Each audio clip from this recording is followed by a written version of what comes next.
Groupe Médias du Sud, nous sommes mercredi 6 février 2019. Bienvenue dans cette édition. Voici les titres. 3 mois de sursis pour le gendarme qui s'était rendu au domicile d'Ousmane Sonko pour récupérer des fichiers de parrainage. Le délibéré s'est tenu aujourd'hui au tribunal régional de Ziguinchor. Chaque candidat de passage à Ziguinchor fera l'objet d'audit par la plateforme des femmes pour la paix en Casamance. Vous entendrez Ndeye Marie Thiam Diédhiou, présidente de la plateforme au micro de GMS. Et puis, au Soudan, le gouvernement centrafricain et 14 groupes armés paraphent un accord de paix obtenu en 10 jours de négociations. C'est tout pour le sommaire, le développement.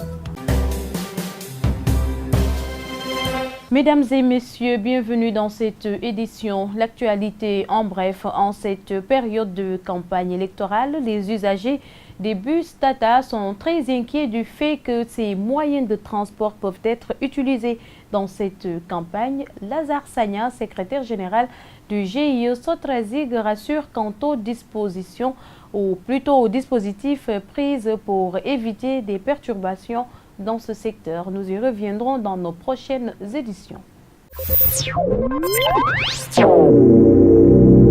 Autre titre, le coordonnateur régional de Benno Bokk Yakaar, en l'occurrence Robert Sagna, a donné son avis par rapport à la sortie du pape du SOPU sur la volonté de ce dernier d'empêcher la tenue d'élections au Sénégal le 24 février prochain. Robert Sagna, que je vous propose d'écouter. Écoutez, je ne sais pas sur quel compte il faut mettre cette déclaration. Sur le compte de la déception, sur le compte d'un amour passionné d'un père pour son fils, sur le compte de la sénilité. Je ne sais pas sur quel compte il faut mettre cette déclaration du président. Et je ne sais même pas s'il faut lui accorder l'importance que cette déclaration ne mérite pas de mon point de vue. Je pense qu'il faut tourner la page et continuer à faire la campagne. Est-ce que véritablement, vous avez constaté, ou vous constatez vous-même que ce n'est pas une déclaration applicable?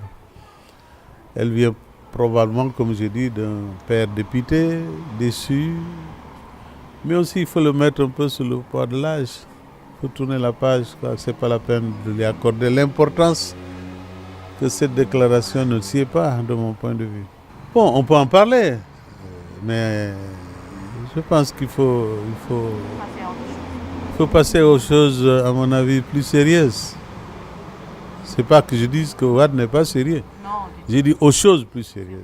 Parce que cette déclaration ne me paraît pas suffisamment réaliste pour pouvoir capter l'attention des Sénégalais et capter l'attention, mon attention en tout cas.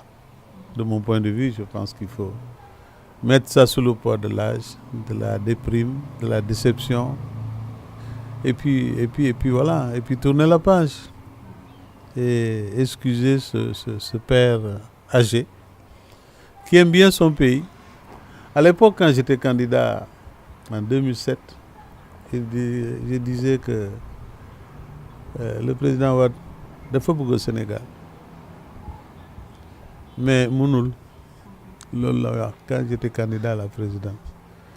Bon, je crois qu'il faut mettre ça sous le compte de la vieillesse, on peut entrer. Ne lui donnez pas trop d'importance à mon avis. Voilà. Dans ce contexte que nous allons nous intéresser à présent à la place de la plateforme pour la paix en Casamance.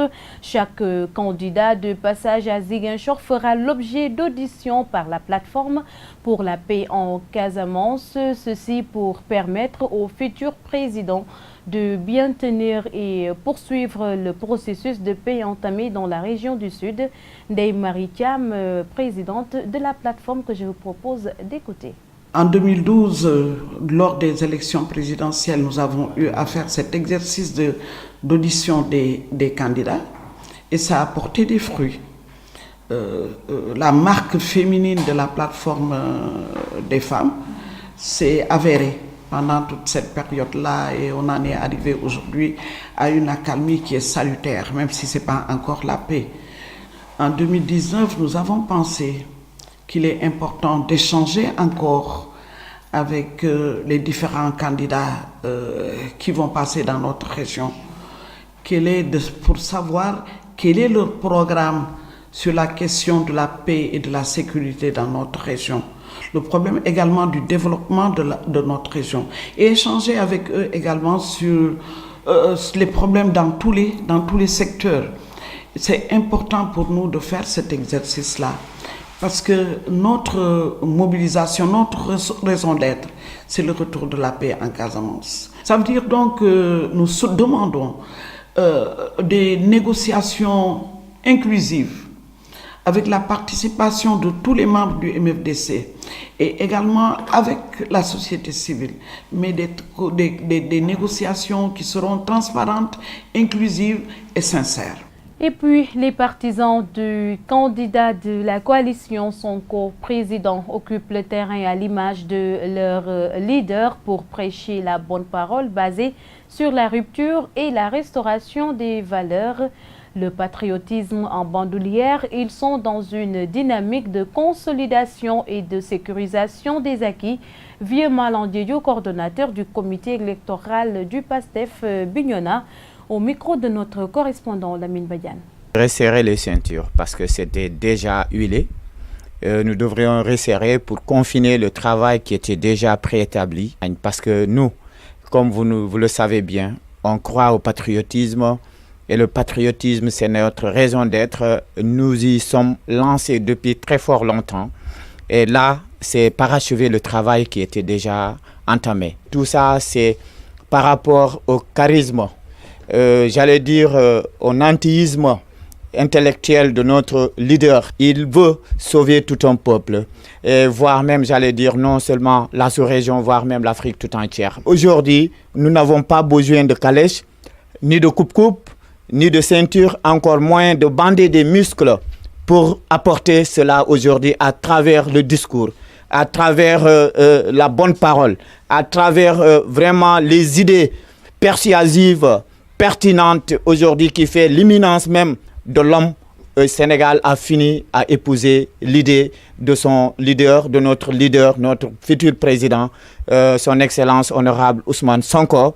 Tout le monde a aujourd'hui compris que l'heure a sonné, le glas a sonné de révolutionner, non seulement pour l'intérêt d'aujourd'hui, non seulement pour mon propre intérêt, non seulement pour l'intérêt immédiat, mais pour la postérité, pour nos enfants de demain. Voilà que le patriotisme s'est mis en marche depuis même, j'allais dire, l'avènement de Sonko dans l'échiquier et la sphère politique. Donc, c'est une fierté pour nous d'aimer son peuple, d'aimer son pays, de penser à l'avenir. Je vous invite à présent à suivre l'actualité hors de nos frontières, illustrée en bref et en images. Nous parlerons d'abord de l'acquittement de Laurent Gbagbo, reçu désormais en Belgique. L'ancien président ivoirien Laurent Gbagbo, acquitté par la Cour pénale internationale de crimes contre l'humanité, bénéficie d'une liberté conditionnelle en Belgique. En attendant un éventuel appel contre son acquittement prononcé le 15 janvier, Bruxelles avait annoncé samedi soir accepter d'accueillir Laurent Gbagbo, âgé de 73 ans, acquitté de crimes contre l'humanité commis en 2010 et 2011 au cours des violences post-électorales en Côte d'Ivoire et libéré vendredi sous caution. Un nouvel accord de paix entre gouvernements centrafricains et 14 groupes armés a donc été paraphé à Khartoum. La cérémonie a eu lieu en présence du président centrafricain Faustin Archange Touadéra et de celui du pays hôte, le Soudanais Omar El-Béchir, ainsi que du président de la Commission de l'Union africaine Moussa Faki Mahamat. Le président tchadien était attendu, mais il n'a pas pu faire le déplacement à Khartoum en raison d'un calendrier chargé et d'une réunion du G5 Sahel prévue au Burkina Faso. Des Mirages français ont procédé ce dimanche à des frappes dans le nord-est du pays contre une colonne d'une fraction de la rébellion tchadienne venue de la Libye voisine. C'est tout pour cette édition. Mesdames et messieurs, merci de votre fidélité. Excellente suite des programmes sur gms.sn et sur la 89.3 FM également. Au revoir.